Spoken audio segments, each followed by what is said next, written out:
Bienvenue à cette séance ordinaire du Conseil municipal de la Ville de Boisbriand, ce mardi 4 juin 2019, à laquelle assistent les conseillères et conseillers suivants: M. François Côté, M. Éric Rémy, Mme Christine Baudette, Mme Karine Laramé, M. Jean-François Eck, Mme Laurie Doucet, avec la présence de Mme Marlène Cordato, mairesse. Merci. Bonsoir à tous. Merci d'être présents ce soir. On va débuter avec un moment de réflexion. Alors, on vous invite à observer un moment de réflexion en mémoire des citoyens qui sont décédés au cours du dernier mois. Madame Nathalie Mathieu, le 9 mai, à l'âge de 54 ans. Madame Huguette Béliveau, née Lambert, le 16 mai, à l'âge de 77 ans. Ainsi que Madame Suzelle Lachance, née Meunier, le 1er juin dernier, à l'âge de 83 ans. Nous offrons nos sincères condoléances aux familles des défunts, ainsi qu'à Mme Michèle Beaulieu, technicienne juridique au service juridique et greffe, fille de Mme Claudette Beaulieu-Rodrigue, décédée le 18 mai dernier à l'âge de 71 ans.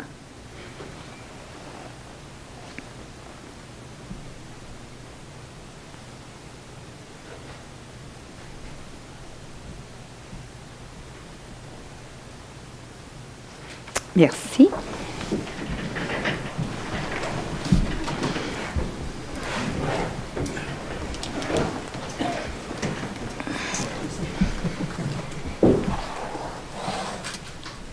Alors, nous allons composer avec le point numéro 1, M. Côté.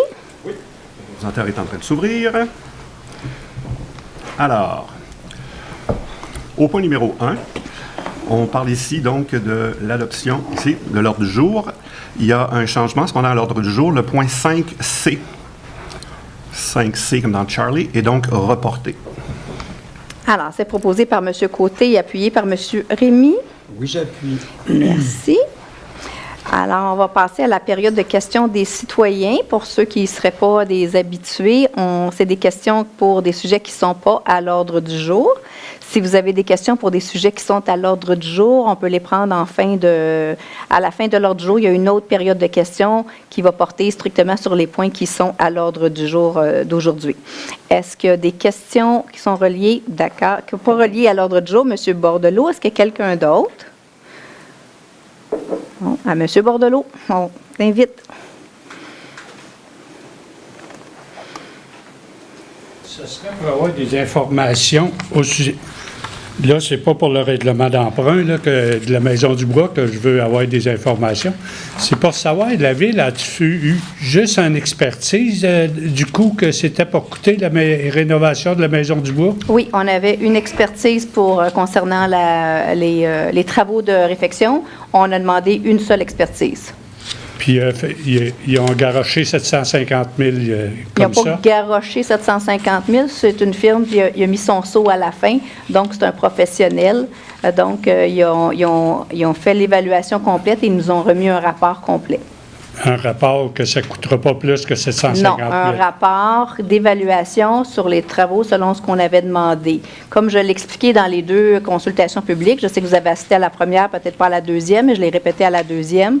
Il y a des choses pour lesquelles on n'y a pas demandé d'évaluer parce que notre idée, et on n'a pas demandé on n'a pas donné des plans et devis fixes de ce qu'on voulait faire. On a demandé une évaluation. Si on veut rénover la maison, c'est quoi des possibilités?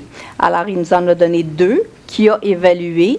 Alors, il y a déjà presque plusieurs mois de ça. Alors, 2 évaluations. Ça n'incluait pas, comme on l'a mentionné dans la première consultation à laquelle vous assistiez, ça n'incluait pas toute la question de ventilation et d'air climatisé parce qu'on n'avait pas déterminé encore le nombre de salles et l'ensemble de ce que ça pourrait avoir l'air fini. Ça veut dire qu'on va s'approcher plus d'1 million que 750 000. On ne parlait pas de ça parce que, comme je l'ai mentionné, puis comme on l'a démontré lors de la consultation, les travaux les plus onéreux, à ma mémoire, étaient 573 000.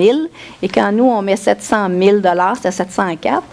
Quand on met ça, c'est parce que ça inclut les frais de financement puis les frais des professionnels. Alors, quand on va ajouter des travaux comme ventilation, la climatisation. On va ajouter les frais. On va ajouter les frais d'emprunt sur 25 ans et on va ajouter les frais des professionnels pour faire le devis. Alors, on vous a donné une évaluation la plus juste qu'on avait. Comme on a mentionné, ça n'incluait pas tout. C'est un beau cadeau. Puis, au sujet de Grande-Côte, j'ai passé, là, il attend ça à l'automne pour faire des travaux aussi. C'est à cause du Grande-Côte, là, des travaux, là, c'est le meilleur temps, là, pour faire ça. Les travaux, M. Bordelot, on l'a déjà annoncé, ils vont avoir lieu cet été. Alors, vous avez vu dehors, mais ce n'est pas encore l'été. Ah. En tout cas, il y a quelqu'un qui ne sait pas dans Mère Nature que c'est l'été. Pour travailler des travaux de construction, c'est le meilleur temps, par exemple. Par rapport, on perd des vacances de construction. Bien, après ça, on se ramasse rendu au mois d'octobre. Commence à faire froid, on peut pas mettre de l'asphalte, il fait trop froid, il faut pas travailler. bien, en fait, vous avez un bon point, mais nous, on est une municipalité, puis on doit avoir, en fait, quand on prend la décision, on doit s'élever au-dessus puis voir c'est quoi toutes les considérations. Et dans ce cas-là, il va y avoir des travaux d'importance et ce qu'on peut pas, puisqu'il y a des périodes où il n'y aura pas d'accès, et nous, on ne peut pas couper l'accès aux jeunes écoliers, les élèves, alors on va devoir attendre que les classes soient terminées. Et ça, c'est la décision qui a été prise à la Ville. Parce que oui, c'est un bon temps pour faire des travaux, mais si on empêche les autobus d'aller chercher les enfants, puis si on empêche aussi, on fait promener des enfants dans un sentier de construction aussi important, bien là, on ne jouera pas notre rôle comme conseil de ville. Ça veut dire qu'il prévoit une couple d'années avant que ça soit fait? Au total? Il n'y a pas de services municipaux, fait que faire de l'asphalte, c'est pas long, hein? Non, mais pour faire les travaux complets, ça va prendre une couple d'années. C'est pas le moins long que ce que vous avez vu sur la Côte-Sud. On fait la fondation de rue, on fait du pluvial, puis on fait de l'asphalte. Puis des ponceaux. Fait que c'est pas très long. Pauvre patient. Bien, vous allez voir, on est pas mal efficace. Alors, on va continuer avec la dérogation mineure. Alors, bonjour, M. Kayser, vous avez fait ça rapide. On sait que vous étiez loin, alors merci d'être là. Alors, pour la demande de dérogation mineure, qui va y aller entre vous deux? Tu peux le lire, puis je vais lire le. Oui. OK, parfait. Donc, demande de dérogation mineure pour le 100 rue Prévost, zone I2, 133-1, dossier 1810 DM 354. Donc, c'est une audition et décision sur la demande de dérogation mineure visant à autoriser l'installation d'une seconde enseigne détachée. Donc, la demande de dérogation mineure est accompagnée d'un plan concept de l'enseigne détachée préparé par Zone Enseigne Éclairage en date du 11 avril 2019. Comme il s'agit d'un lot transversal et que la réglementation limite à une seule enseigne détachée par terrain, le demandeur souhaite avoir une enseigne détachée supplémentaire près de la rue Prévost. Cette enseigne servira principalement aux locataires qui sont situés dans la partie du bâtiment près de cette rue. Il y a une enseigne détachée actuellement sur le terrain le long de l'autoroute 640. Ainsi, le requérant demande une dérogation mineure comme suit. Autoriser une seconde enseigne détachée sur le terrain en dérogation avec le paragraphe numéro 2 de l'article 240 du règlement RV 1441 sur le zonage. Donc, la recommandation du service d'urbanisme, considérant que la dite dérogation mineure n'aurait pas pour effet de causer préjudice à la jouissance du droit de propriété des propriétaires voisins, considérant qu'il s'agit d'un lot transversal donnant sur la rue Prévost et l'autoroute 640, considérant que l'enseigne détachée permet d'identifier adéquatement le bâtiment lorsque nous sommes sur l'autoroute 640, le service d'urbanisme est favorable à ce qu'une dérogation mineure soit accordée comme suit. Autoriser une deuxième enseigne détachée sur le terrain près de la rue Prévost. Donc, je le propose. Excellent. Est-ce qu'il y a des questions? Non. Alors, proposé par Mme Laramie, appuyé par M. Kayser. Certainement. M. Rémy en 4. On Oui. parle de procès-verbaux des séances du Conseil. Donc, adopter le procès-verbal de la séance ordinaire du 7 mai 2019 et également celui des séances extraordinaires du 6, 10, 16 et 21 mai, tels que soumis. Alors, c'est proposé par M. Rémy, appuyé par Mme Baudette. Oui. Merci. Alors, comme vous voyez, on a tenu plusieurs séances extraordinaires. Ces séances-là, c'était toutes des séances pour poursuivre, maintenir l'état d'urgence concernant les inondations. Alors, Mme Baudette, en 5. On parle d'adoption des règlements suivants. En A, le règlement RV 1441-079, modifiant diverses dispositions du règlement RV 1441 sur le zonage. Alors, on l'a mentionné déjà dans deux autres rencontres précédentes. On remplace, en fait, on va retirer les mots usine d'épuration et indiquer étang aéré. En fait, c'est juste dans la terminologie là, du règlement. Ça ne change pas le type d'usage que nous avons chez nous. C'est juste dans la terminologie là, où on modifie les mots dans le document. En B, le règlement RV 1442-008 modifiant le règlement RV 1442 sur la construction en ce qui a trait à l'installation d'un système de recharge de véhicules électriques. Alors, ça, c'est pour les bornes électriques. En fait, le filage pour les bornes électriques dans toutes les nouvelles constructions. On l'adressait auparavant, nous, par les PIA. Donc, quand il y avait une nouvelle construction, et c'est le cas des constructions qui sont actuellement sur notre territoire, on exigeait que le constructeur installe déjà tout le filage pour que les gens puissent par la suite s'installer des bornes électriques. C'est maintenant aussi obligatoire par la Régie du bâtiment. Mais nous, ça fait déjà 3 ans là, qu'on fait ça et on avait décidé de le mettre dans le règlement de construction, ne sachant pas que la Régie du bâtiment arrivait également avec ce projet-là. Alors, on était précurseurs. Voilà. En D, le règlement RV 1648 sur la délégation de pouvoir au directeur général suivant la loi sur l'autorité des marchés publics. Je propose. Proposé par Mme Baudette. Alors ça, il s'agit de déléguer, en fait, au directeur général le traitement de toute recommandation que pourrait lui formuler l'autorité des marchés publics. Alors, c'est conformément à la loi des marchés publics. Et un rapport au conseil municipal des recommandations reçues et de leur traitement est fait par le directeur général au moins une fois par année civile. Alors, ces règlements-là sont proposés par Mme Baudette, appuyés par M. Cazard. Certainement. Merci. M. Cazard, en 6. On parle de procédure d'enregistrement. C'est prendre acte du dépôt par la greffière du certificat attestant de la tenue de la procédure d'enregistrement sur les règlements suivants. En A, le règlement RV 1624-1, modifiant le règlement RV 1624 décrétant l'achat de véhicules et d'équipements de sauvetage et leur financement par emprunt. En B, le règlement RV 1665 décrétant des travaux de réaménagement du parc Charbonneau et leur financement par emprunt. Et enfin, en C, le règlement RV 1666 prévoyant le remplacement de vannes et d'une section de conduite d'aqueduc à l'intersection des boulevards du Faubourg et de la Grande Allée, décrétant un emprunt à cette fin. Je le propose. Merci, M. Cazard. Juste un instant, ça prend toujours un appuyeur avant, puis après, on passe la parole à la greffière. Alors, c'est appuyé par Mme Laramie. Merci. Maître Mongrain.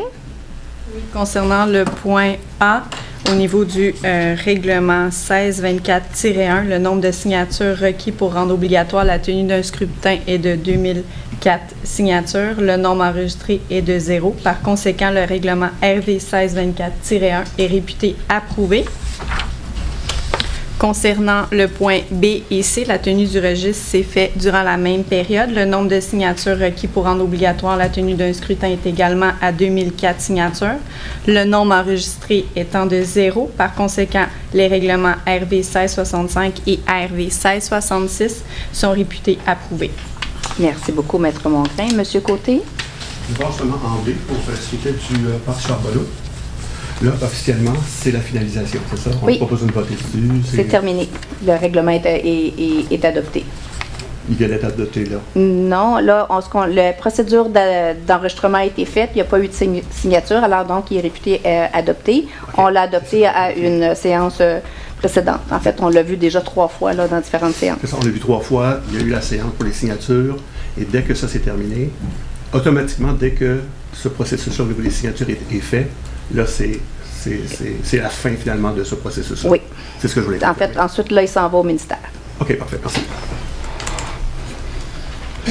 Merci. Bienvenue. Alors, en 7, Mme Laramie.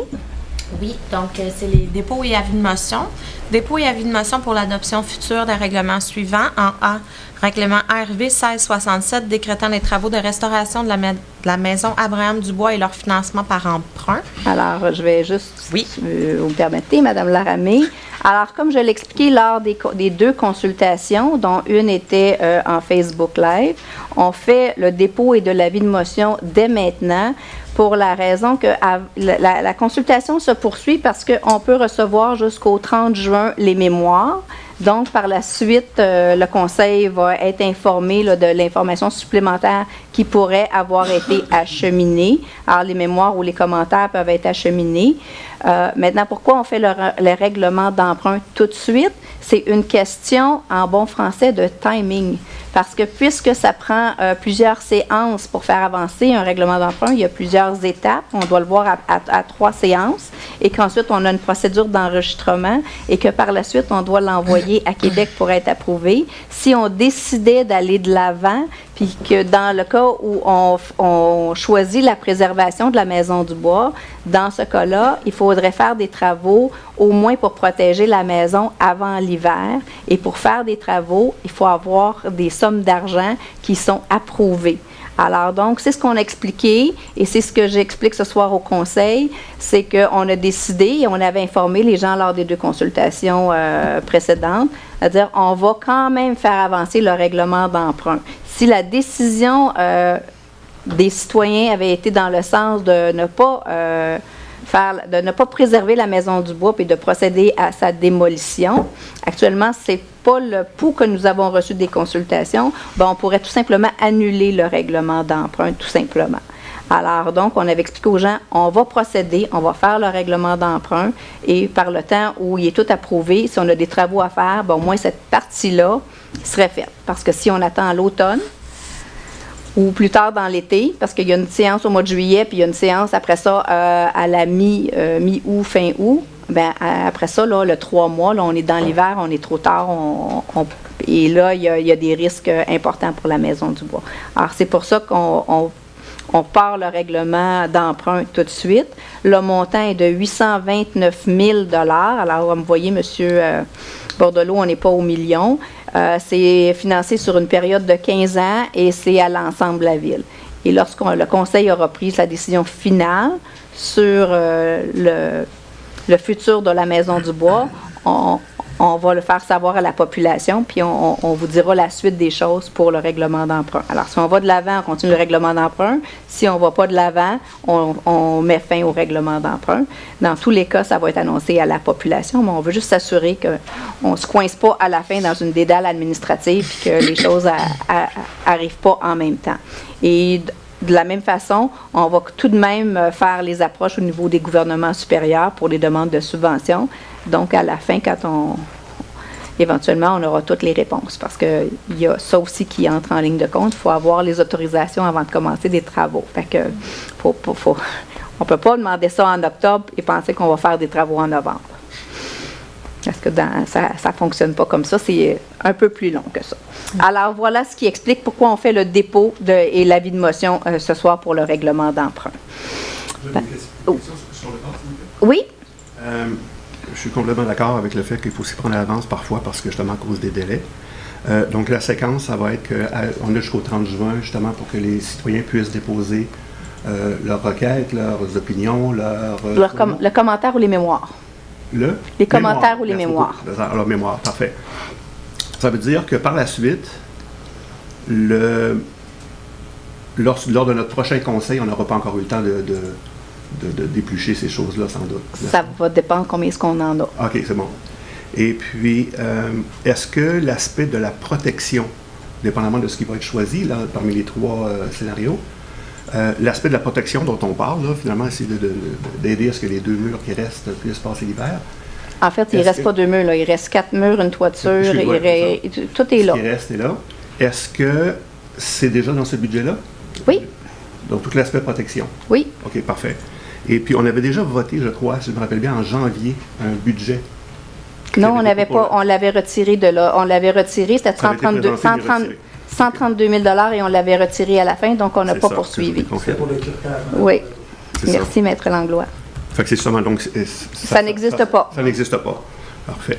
Good. Ça, c'est bon. Parfait. Merci beaucoup. Bienvenue, M. Rémy. Je me demande pourquoi on a ces questions-là alors qu'on a un plénier puis une séance juste avant notre séance du conseil. Je pose juste la question de même. C'est une très bonne question. OK. J'imagine que c'est pour la caméra. Alors, on va continuer en B, s'il vous plaît. Donc, en B, règlement RV 1668 décrétant des travaux d'aménagement de zones tampons et leur financement par emprunt. On parle de zones tampons en butte et en écran végétalisé à divers endroits de la ville. Hey, je suis vraiment contente de... C'est des bonnes nouvelles. Donc, on commence tout de suite avec un montant de 55 000 $. C'est financé par l'ensemble ville sur une période de... C'est échelonné sur 5 ans. Alors, nos végétaux proviennent de la pépinière et on va s'assurer, parce qu'il y a plusieurs endroits qui sont en demande. Il y a des endroits qui sont en demande depuis longtemps, mais il y a des niveaux de difficulté importants. Il faut juste s'assurer qu'on a l'ensemble des territoires accessibles pour faire ces aménagements-là. Notre objectif, c'est d'avoir des zones tampons pour les citoyens, donc avec des écrans végétalisés avec nos salix particulièrement et d'autres végétaux également. Alors, on ne veut pas que les gens s'emballent tout de suite, mais on pense qu'on va avoir des bonnes nouvelles. On va faire ça par étapes. De voir que 55 000 $, des fois, ça ne fait pas long de zone tampon, mais c'est un bon début après de longues années d'attente. Alors, c'était... Donc, Madame Laramie, vous donnez les avis de motion. Je les donne. Merci beaucoup. Monsieur Eck, en 8. Oui, on tombe dans la section administration finance. Donc, en A, prendre acte du dépôt de la liste des autorisations de dépenses pour la période du 12 avril au 9 mai 2019. En B, prendre acte du dépôt par la trésorière du sommaire mensuel des déboursés pour la période du 1er au 30 avril 2019. Et en C, accepter la liste des certificats de paiement tels que préparés par le service du génie en date du 15 mai 2019, révisé par le service de la trésorerie le 16 mai 2019, montrant un total de 77 053,40 $ et en autoriser le paiement. Je le propose. Alors, c'est proposé par M. Eck, appuyé par Mme Doucet. Oui, je l'appuie. Merci. Mme Doucet, en 9. Alors, c'est affectation du surplus libre accumulé. Autoriser l'affectation de la somme de 18 900 $ du surplus libre accumulé pour l'acquisition d'une saleuse. Merci. Alors, c'est proposé par Mme Doucet, appuyé par M. Côté. Merci. M. Côté, en 10. Dans les soumissions encore, acquisition d'un chargeur sur roue neuf 2018 ou 2019. Le contrat 2019-1700. Accusé réception du procès-verbal d'ouverture des soumissions et adjudication du contrat. Je le propose. Merci. Maître Moncrin. Un appel d'offres public, la Ville a reçu une offre pour le contrat, laquelle a été ouverte le 14 mai et déposée par Toromont 4 Québec, division d'industrie Toromont Limité. Et à sa vérification, le service de travaux publics vous recommande d'accepter l'offre de Toromont 4 Québec au montant de 281 573 $ et 78 cents, toutes taxes comprises, celle-ci étant la seule soumission conforme reçue. Merci. Alors, c'était proposé par M. Côté, appuyé par M. Rémy. Oui, j'appuie. Merci. Monsieur Rémy, si vous voulez lire le libellé, et j'irai avec la déclaration. Absolument. Alors, on est dans la section administration générale. On parle du point 11, fin de la période d'état d'urgence locale, période de rétablissement. Donc, confirmer la fin de la période d'état d'urgence, maintenir une période de veille et poursuivre les activités de rétablissement des personnes et des lieux dans le secteur touché par l'inondation causée par la crue des eaux printanières. Voilà. Alors, la résolution se lit comme suit. Attendu que le Conseil municipal a adopté la résolution 2019-05-319, maintenant la déclaration d'état d'urgence jusqu'au 21 mai dernier. Attendu que depuis, la baisse du niveau des eaux demeure lente, mais que les risques de nouvelles inondations s'avèrent peu probables. Attendu que des activités de rétablissement des personnes et des lieux doivent se poursuivre.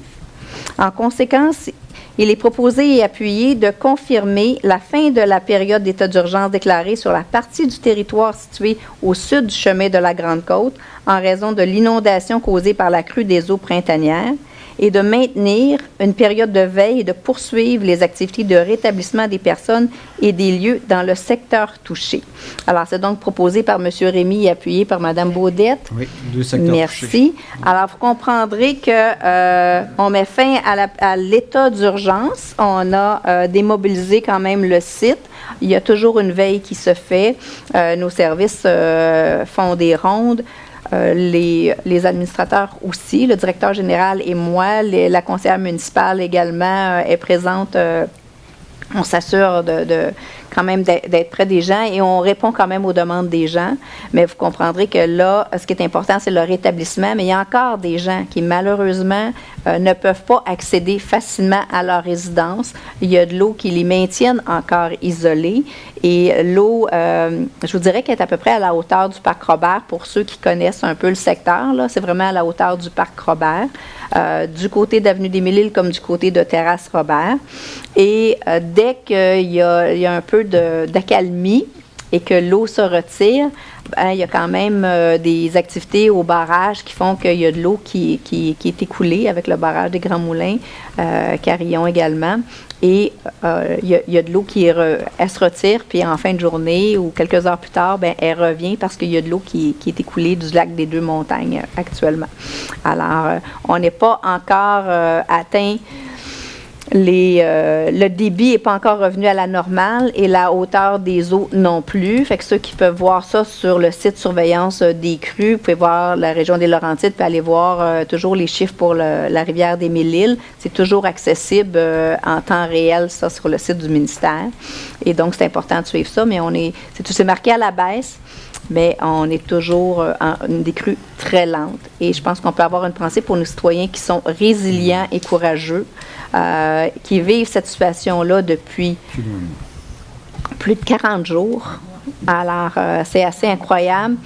Il y en a qui ne sont pas inondés, mais ils sont isolés. Ils ne peuvent pas accéder à leur maison facilement. Alors, c'est un mode de vie.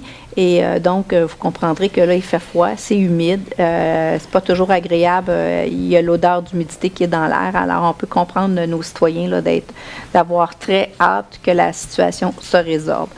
Alors, donc, voilà, on met fin à la période d'état d'urgence, mais on reste en période de veille pour ces citoyens. Et on a aussi transmis à l'ensemble des citoyens qui étaient touchés, à qui on avait transmis des sacs de sable. En fait, on les a informés de quelle façon on va procéder à la récupération de ces sacs de sable-là bientôt. Alors voilà, c'était proposé par M. Rémy, appuyé par Mme Baudette. Mme Baudette en 12. On parle du protocole d'entente sur des travaux de services municipaux. Autoriser la signature d'une entente entre la Ville et le développement Mille-Îles de Boisbriand Incorporé portant sur les travaux de construction d'une nouvelle rue sur le lot 2 108 150 du cadastre du Québec et autoriser la signature de tout document donnant effet à la présente, conformément au règlement RV 1052-4, portant sur les ententes avec les promoteurs pour l'installation de services municipaux. Alors, c'est proposé par Mme Baudette, appuyé par M. Kayser. Oui, je l'appuie. Parfait. Merci, M. Kayser. C'est dans le secteur de la rue principale. En 13, M. Kayser. On parle de mesures compensatoires pour le contrôle des débordements des eaux usées. On parle d'engagement de la Ville. C'est mettre en place les mesures compensatoires pour le contrôle des débordements des eaux usées pour les projets indiqués au plan d'action de 5 ans, révisé le 28 mai 2019, afin de retirer un volume d'eau usée équivalent ou supérieur à ce que généreront les projets de développement ou de redéveloppement dans les délais prescrits dans le plan de gestion des débordements. Je le propose. Alors, proposé par M. Kayser, appuyé par Mme Laramée. Alors, vous comprendrez que dès qu'on a une nouvelle construction ou qu'on fait une rénovation, on doit faire des mesures compensatoires. Donc, c'est le plan qu'on révise. C'est un plan d'action de 5 ans qu'on dépose au Conseil pour en fait, au gouvernement pour leur dire exactement où on va faire des interventions et de quelle façon on va intervenir pour qu'il n'y ait pas plus d'eau qui soit générée. Madame Laramée, au point 14. Oui. Donc, mandat à la Ville de Blainville Balancement hydraulique du réseau régional d'eau potable. Approuver le mandat à la Ville de Blainville pour le balancement hydraulique du réseau régional d'eau potable et autoriser le versement de la quote-part de la Ville au montant de 5 974,88. Merci. Alors, c'est proposé par Mme Laramie, appuyé par M. Eck. Je l'appuie. Merci. M. Eck en 15.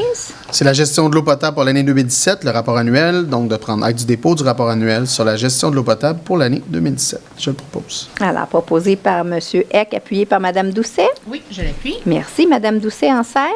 Alors, c'est une entente. Approuver le projet d'entente de service avec le Centre de recherche sur les grains sur le suivi des cultivars de saules à croissance rapide pour la période se terminant le 15 décembre 2019 et autoriser la signature de tout document donnant effet à la présente. Je le propose. Alors, proposé par Mme Doucet, appuyé par M. Côté. Absolument, oui. M. Côté, point suivant. Entente, le projet Forestia Le Quartier. Approuver le projet d'entente de principe avec le quartier Forestia Inc. sur la desserte en aqueduc et égout du projet de développement immobilier résidentiel mixte du promoteur. Alors, c'est proposé par M. Côté, appuyé par M. Rémy. Oui, j'appuie. Merci. M. Rémy en 18. C'est le mandat au procureur. On parle du dossier P477. C'est de mandater Maître André Morin du cabinet d'avocats Prévost-Fortin-Daou, procureur de la Ville, dans le cadre des procédures intentées par 9006-9311 Québec Inc. On parle de DEFCOR 1994 et réclamer tout dommage subi par la Ville, le cas échéant. Alors, c'est proposé par M. Rémy, appuyé par Mme Baudette. Je l'appuie. Merci. Mme Baudette en 19. On parle d'enjeux climatiques. Demander au gouvernement du Canada et du Québec, à l'Autorité de transport métropolitain ainsi qu'aux communautés métropolitaines, municipalités régionales de comté et municipalités à poursuivre la mise en œuvre d'initiatives permettant d'accélérer la réduction des émissions de gaz à effet de serre et l'adaptation au changement climatique et s'engager à revoir l'ensemble des pratiques d'affaires de la Ville afin d'accélérer et favoriser la mise en œuvre d'initiatives écologiques. C'est proposé par Mme Baudette, appuyé par M. Kayser. Oui, Merci. Alors, vous comprendrez que les enjeux climatiques, ce sont des enjeux qui sont importants. Alors, notre résolution sera donc acheminée aux ordres de gouvernement qui sont concernés. Mais puisqu'on a des manifestations de plus en plus fréquentes, des conséquences qui sont attribuées au changement climatique, comme les pluies extrêmes qu'on connaît, les pluies diluviennes qu'on connaît durant l'été, les crues extrêmes qu'on a vécues en 2017 et en 2019, sans parler de la rivière aux Chiens, pas juste la rivière des Mille-Îles. La rivière aux Chiens, c'était aussi important. Les périodes de chaleur accablantes qu'on a eues l'année passée. Alors, tout ça, c'est des risques encourus pour une crise climatique, puis sur la santé des populations, puis des écosystèmes. Alors, nous, on a du travail à faire et comme organisation municipale, non seulement on pose déjà des gestes, mais c'est important aussi de les porter plus loin, de faire une réflexion sur tout ce qui est incontournable pour réussir le virage en matière de changement climatique, puis quels sont les pas de plus qu'on peut faire pour amorcer ce virage-là. On en a plusieurs exemples à la Ville de Boisbriand. Ça fait longtemps qu'on est dans l'électrification des transports.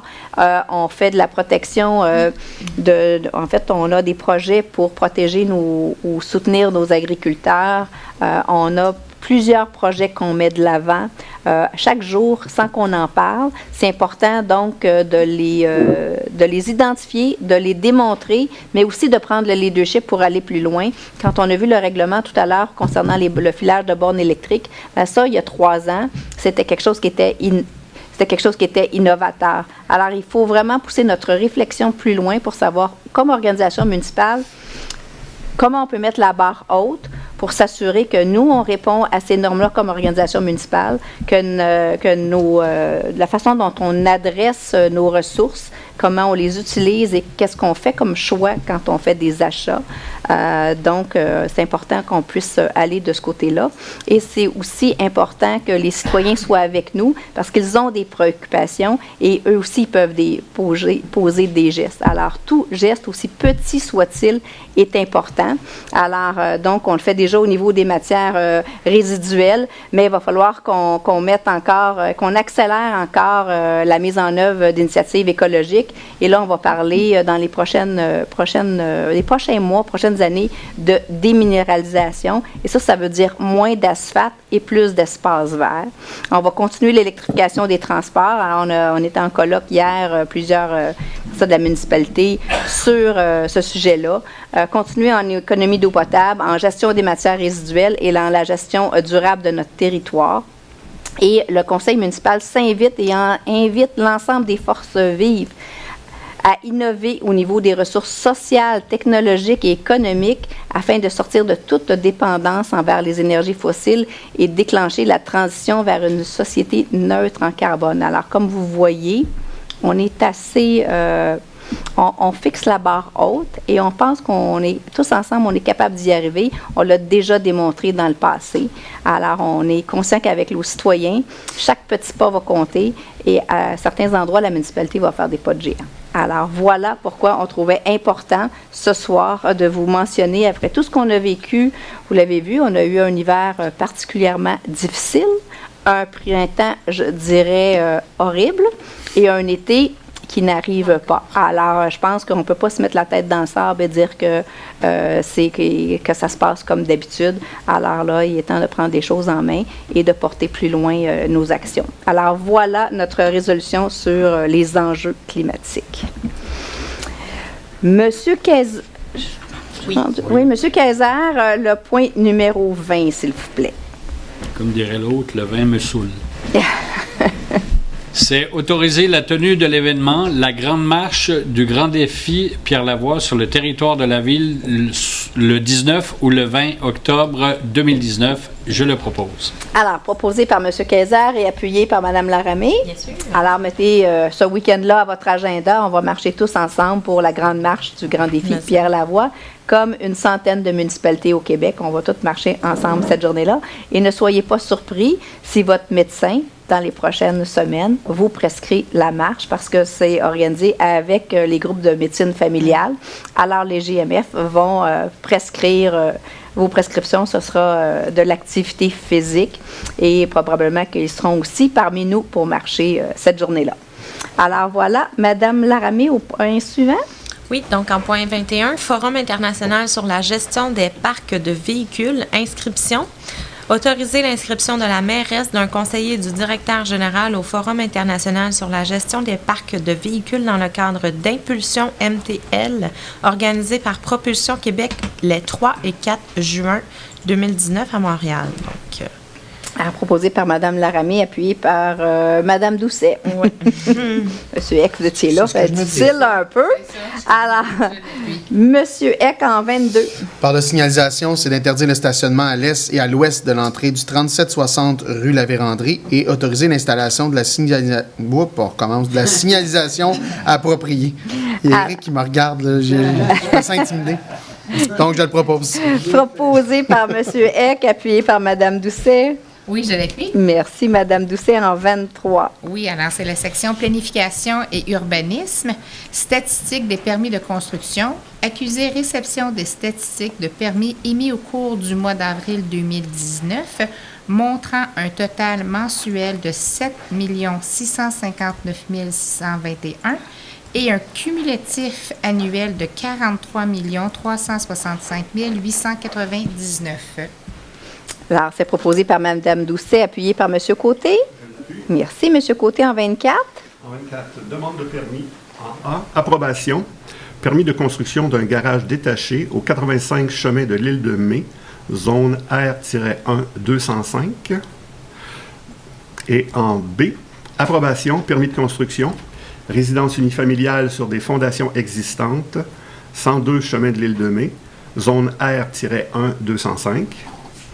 En C, approbation, permis de construction et approbation du concept architectural, résidence unifamiliale, modèle Solaria 2, au 151 rue Yvonne Lacroix, zone R-1-303.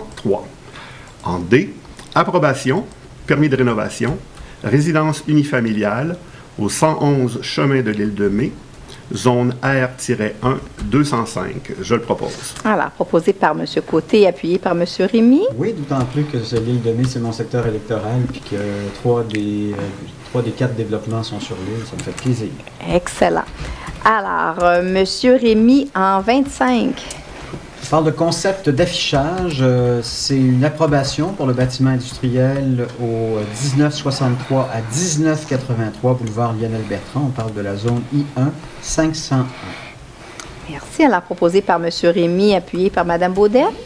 Mme Baudette en 26. On parle du concept d'affichage. Approbation bâtiment commercial mini-entrepôt orange au 100 rue Prévost, la zone I2 133-1. Alors, proposé par Mme Baudette, appuyé par M. Quezard. Je l'appuie. Merci. M. Quezard en 27. Demande de certificat d'autorisation d'enseigne. C'est l'approbation pour Bouclair au 3210 Avenue des Grandes Tourelles, zone C3 405. Je le propose. Alors, proposé par M. Quezard et appuyé par Mme Laramée. Merci. Mme Laramée en 28. Donc, demande d'exemption, case de stationnement pour le 381 rue Bette Allez-y. Approuver la demande d'exemption de fournir 3 cases de stationnement pour le bâtiment multifamilial à être construit au 381 rue Bette à Lévis et percevoir une compensation de 9 000 $ au fonds de stationnement, conditionnellement à la remise d'une lettre d'engagement du propriétaire. Je le propose. Alors, c'est proposé par Mme Laramée, appuyé par M. Eck. Je l'appuie. Merci. Monsieur Eck. Ah, ben non, on a fini. Ah, on a fini. Mon Dieu Seigneur. C'est vrai qu'on n'avait pas un long conseil, hein? C'est rare. Vous êtes chanceuse, Maître Mongrain, hein? C'est du charme. Alors, on va passer à la période de questions des citoyens. Ça, c'est pour les sujets qui sont à l'ordre du jour. Alors, si vous avez des questions, je vais prendre votre nom et le numéro de l'item si vous avez une question. Monsieur Corbeil. 22 et 16.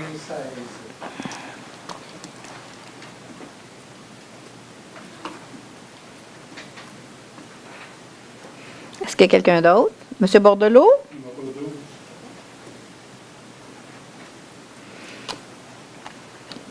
Monsieur Corbeil.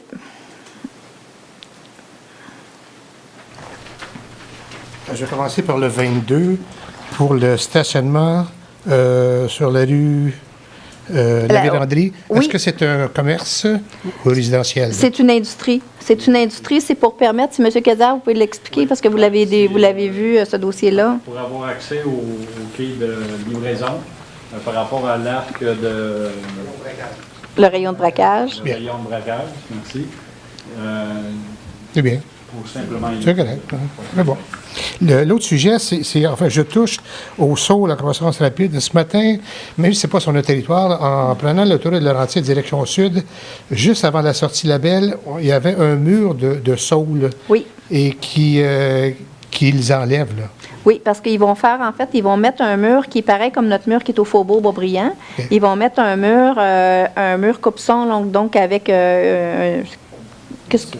Oui, il y a du styromousse à l'intérieur, là, donc c'est le genre de mur qu'ils vont faire. Il faut comprendre que c'est le ministère du Transport qui est responsable de ces... les saules, ça fait le travail, mais où ça prend aussi de l'entretien. Puis on comprend que sur l'autoroute des Laurentides, l'entretien n'a pas été nécessairement à la hauteur de ce que ça aurait été nécessaire. Yeah. On comprend que ça peut être un petit peu plus compliqué à l'arroser, là, puis surtout au départ. Puis il y a des endroits où il y a eu des accidents parce qu'on voit où est-ce que les... Il y avait des brèches. Oui, bien, les 2x4, là, je vais chercher un autre mot, mais il n'y en a pas. Hein. On les voyait où est-ce qu'il avait été accroché, puis ça n'a pas été réparé. Donc, ils ont décidé à cet endroit-là particulièrement, parce qu'il y a un secteur résidentiel à côté, puis c'est plus près à cette hauteur-là. Là, c'est la rue Guillemette à Fabreville. Et là, ils vont mettre un mur qui est pareil comme celui qui est au Faubourg, là, sur la Grande Allée. Excellent. Merci. Monsieur Bordelot.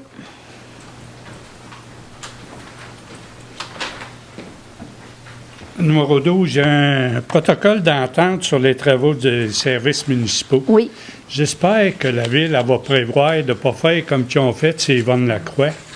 après que les travaux soient finis, qui transfère environ 25 à tous les résidents par rapport que la Ville avait omis de faire des choses. En fait, c'est pas que la Ville n'avait pas omis de faire des choses, c'est une décision qui a été prise par la suite parce qu'on a réfléchi, puis c'est des choses qu'on n'avait pas nécessairement pris le temps d'analyser, et on a décidé à la Ville de faire la promotion des saines habitudes de vie et de faire de la mobilité active un enjeu. Mais quand on a fait la prévision de la rue Yvonne-Lacroix, on l'a fait comme on l'a fait dans toutes nos rues municipales, parce que des trottoirs, là, à part sa Grande Allée puis sa Grande Côte, il n'y a pas quartier, peut-être qu'il y a un trottoir, mais il y a pas. On a très peu de rues qui a des trottoirs.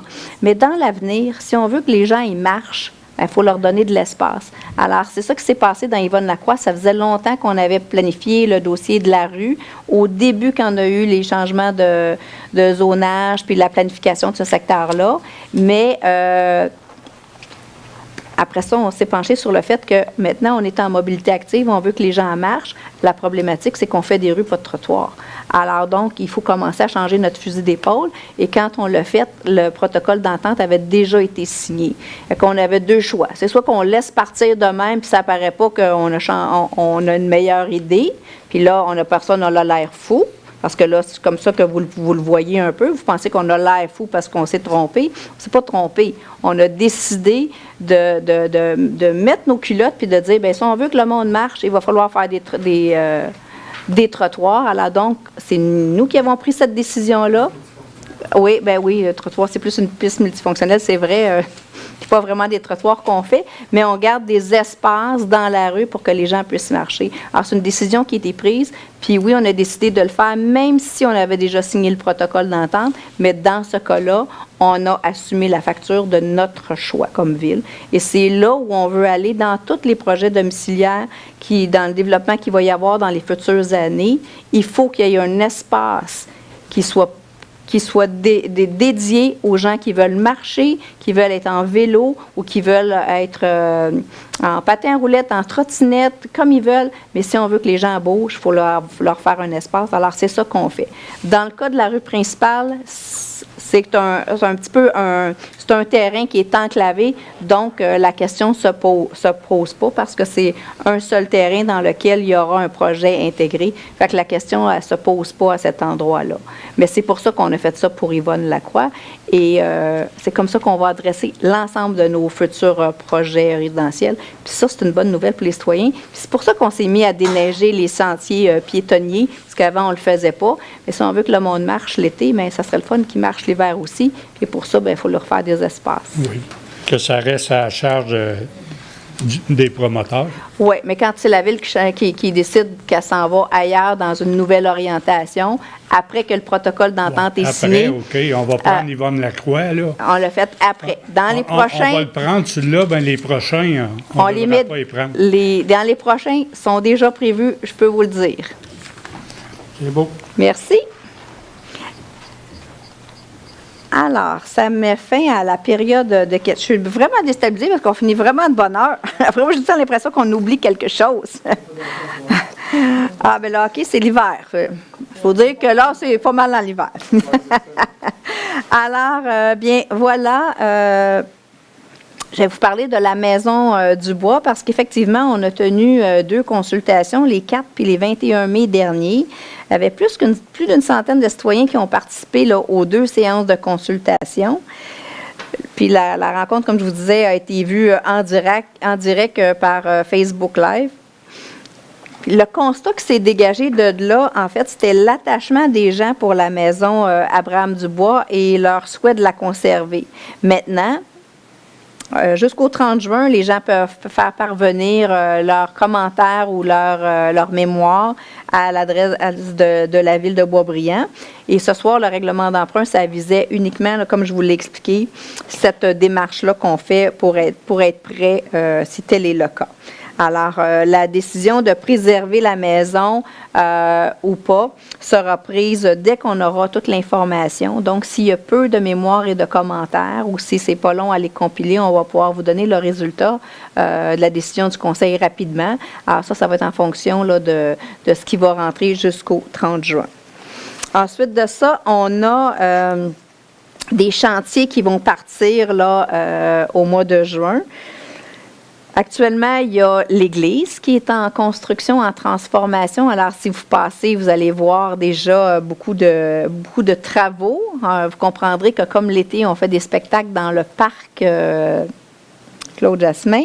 Actuellement, on fait beaucoup les travaux extérieurs pour s'assurer qu'il y a peut-être au moins cette partie-là soit faite pour qu'il y ait un peu de quiétude quand on va faire nos beaux lundis et notre festival. Donc, on a commencé par les travaux extérieurs et on va continuer à l'intérieur.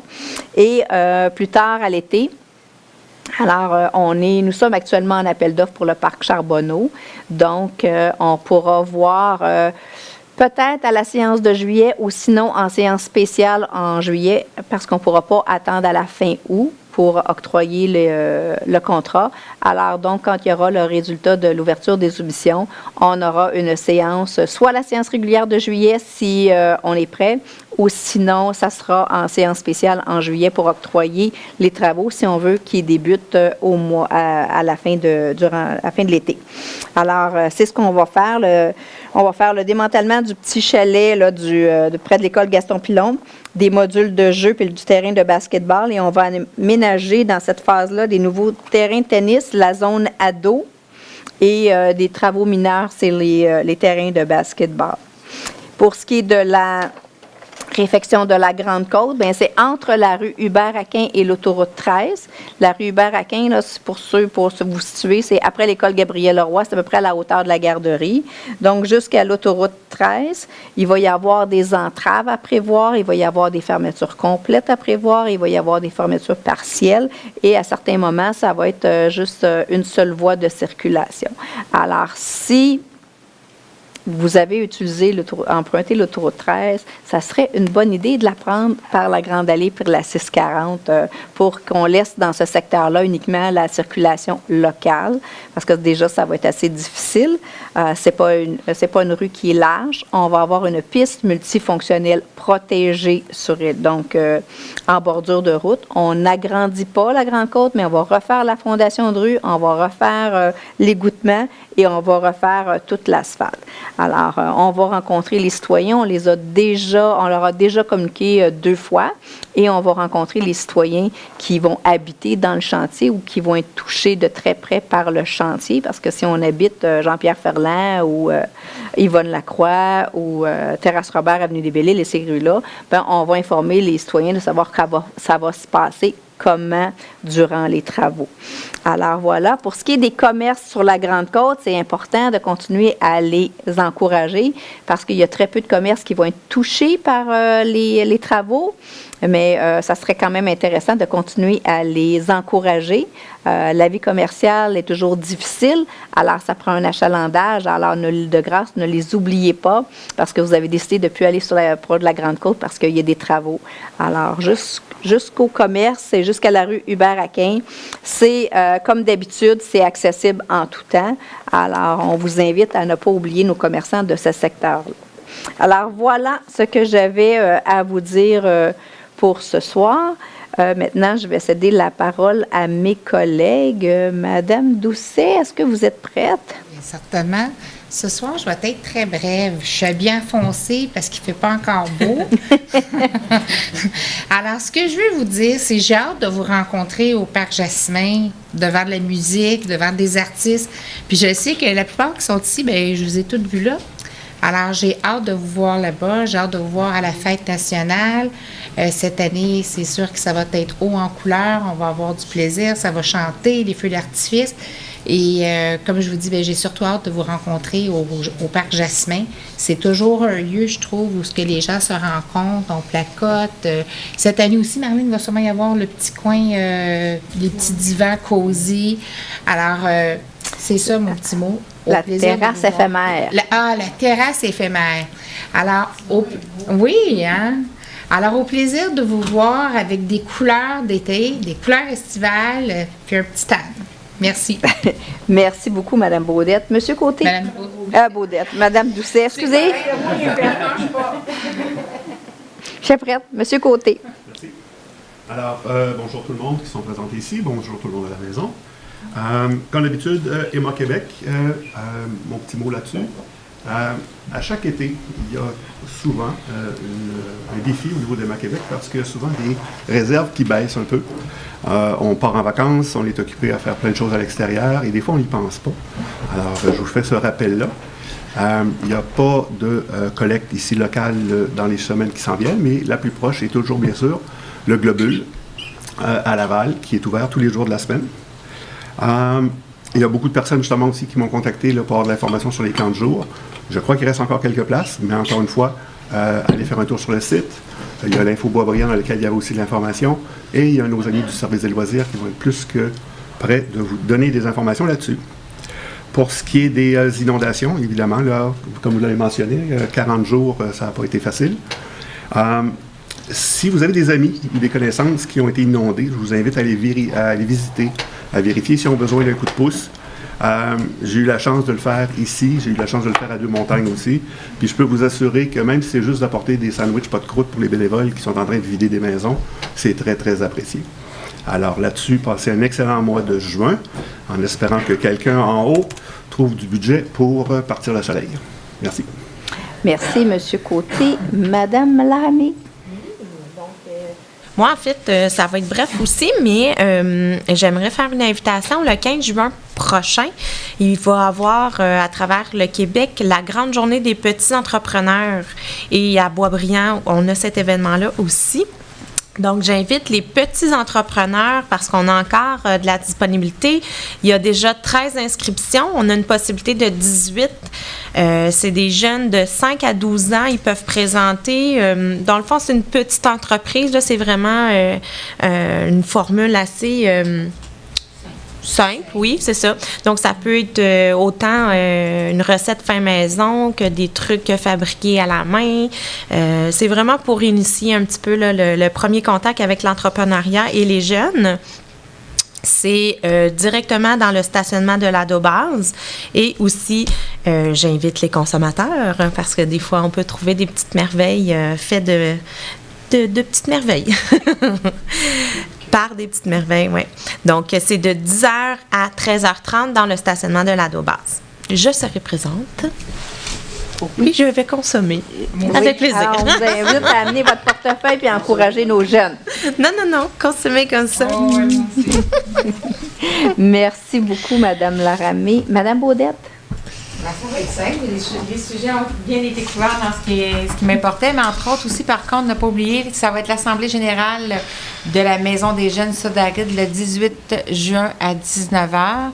Je vous dirais que si moindrement vous avez des ados à la maison puis le goût de vous impliquer, mais je pense que ils ont toujours de la place pour... je pense qu'il y a des postes justement en élection, je ne me trompe pas, 2-3 postes, fait que vous pouvez toujours soumettre vos candidatures, mais ne serait-ce que venir assister puis voir ce que fait la Maison des jeunes, vous allez être surpris de tout ce qu'ils peuvent apporter à notre communauté.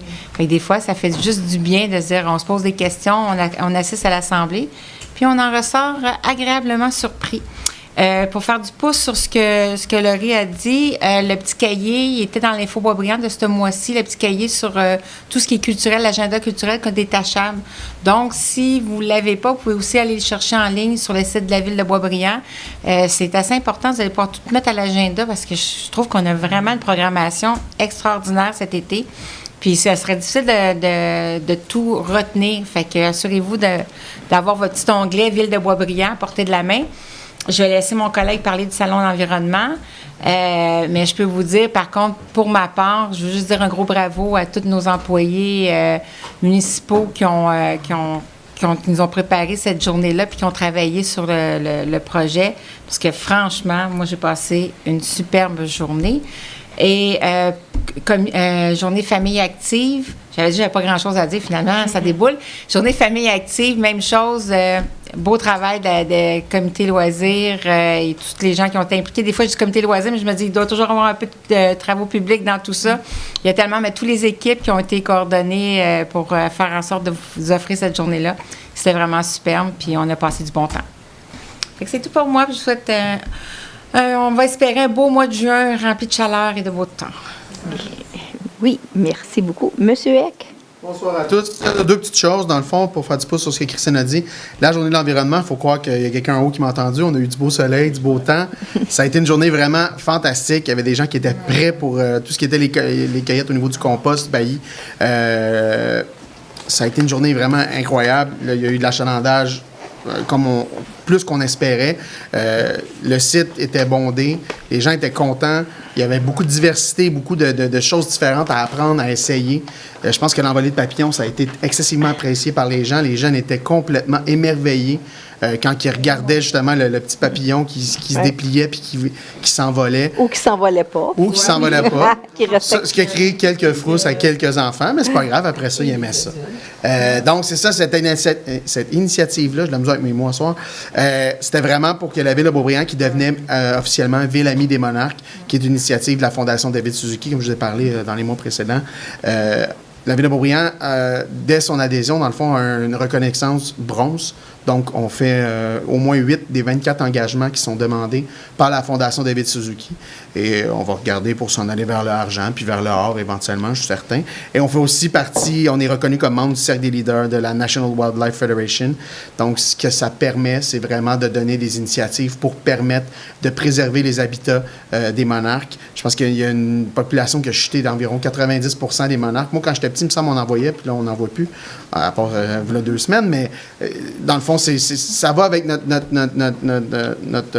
notre plan d'action au niveau environnemental, de vraiment redonner son côté vert et bleu à la Ville de Beaubriand, de redonner de la place justement à cette faune-là, à cette diversité-là. Puis je pense que c'était un beau premier pas qu'on a fait avec la Fondation David Suzuki, puis avec la Commission de l'environnement qui était présente à la Journée de l'environnement. Je peux vous dire, il y a des idées qui fourmillent, il n'y en manque pas. À la Ville aussi, il y a plein de belles initiatives qui s'en viennent. On a un beau plan d'action qui va être dévoilé au cours des prochains mois. On le travaille actuellement. Mais je pense que la Ville de Beaubriand veut être un leader à travers la région. Non seulement la région, mais je pense qu'on veut donner l'exemple à beaucoup de gens. On peut apprendre des autres, mais je pense qu'on peut aussi apprendre aux autres. Je pense que la Ville de Beaubriand se positionne bien à ce niveau-là. Très belle journée. Monsieur le directeur général, il faut trouver un autre site plus grand pour accueillir cette journée-là. Il faut fermer la rue. On a eu du hockey, mais là, on va avoir du vert. Et juste pour terminer, on a la grande journée des petits entrepreneurs, mais on va avoir la grande soirée des grands entrepreneurs. C'est le Gala Stellar ce vendredi. Quelques entreprises beaubriannaises qui sont finalistes. Donc, on veut leur souhaiter la meilleure des chances dans leurs différentes catégories. Et c'est pas mal tout ce que j'ai à vous dire pour aujourd'hui. Oui. On se revoit au mois de juillet. D'ici là, bonne fin d'hiver et un bon début d'été. Merci. Merci beaucoup, M. Eck. M. Cazard. Oui, court mais bref. Tantôt, on parlait des fameux travaux sur Grande-Côte. Tout ce qui parle de travaux, on parle aussi évidemment de prudence. Madame la mairesse l'a signifié, il va y avoir des empêchements majeurs. Déjà que souvent, c'est une rue, une voie d'évitement pour bien du monde à cause du trafic de la 13. Fait qu'on va demander à ces gens-là d'être prudents. En parlant de prudence, vous le savez, on vient d'en parler, des pistes multifonctions, il va y en avoir de plus en plus dans la ville de Boisbriand. Mais en attendant, il faut toujours respecter les cyclistes. Les cyclistes ont le droit d'être sur la voie, sur la route. Ils n'ont pas l'obligation d'être sur un trottoir.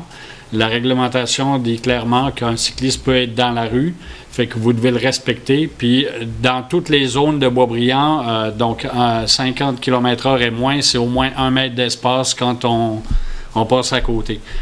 Vous avez, si ça, vous c'est avez... le nouveau code de sécurité routière. Oui. Pas la Ville de Boisbriand, mais le nouveau code de sécurité routière. C'est clair. Excusez-moi, là, si juste pour spécifier. Oui, parce que ce qui est important, c'est que vous avez l'obligation de faire l'espace, mais vous avez aussi l'obligation de ralentir si vous n'avez pas l'espace pour le faire. L'autre chose, c'est que si vous avez une ligne continue, vous avez le droit de la traverser pour éviter le cycliste. J'espère que j'ai été assez clair là-dessus.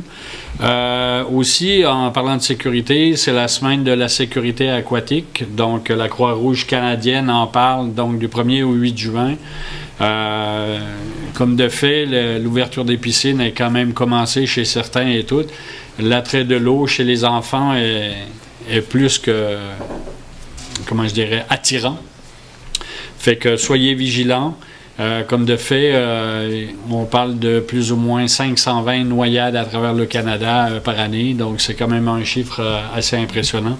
Tout ça, évidemment, dans des endroits où il y a des piscines privées.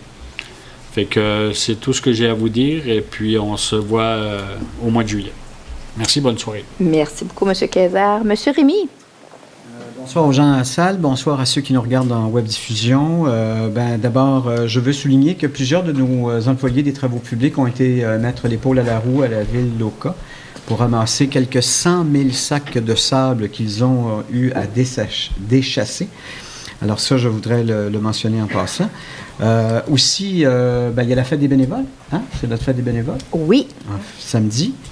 Donc, on est dans les festivités. En parlant de festivités, ben oui, ne désespérez pas, l'été s'en vient. Il y a la fête nationale en espérant qu'il va faire beau cette journée-là. C'est le 23 juin prochain, comme vous le savez. Et notre invité spécial ce soir-là est nul autre que Patrice Michaud. Maintenant, pour ce qui est de notre programmation régulière, sans tout vous donner les grands noms, laissez-moi simplement vous dire que le 1er juillet, ce sera entre autres Annie Blanchard qui va inaugurer tout ça.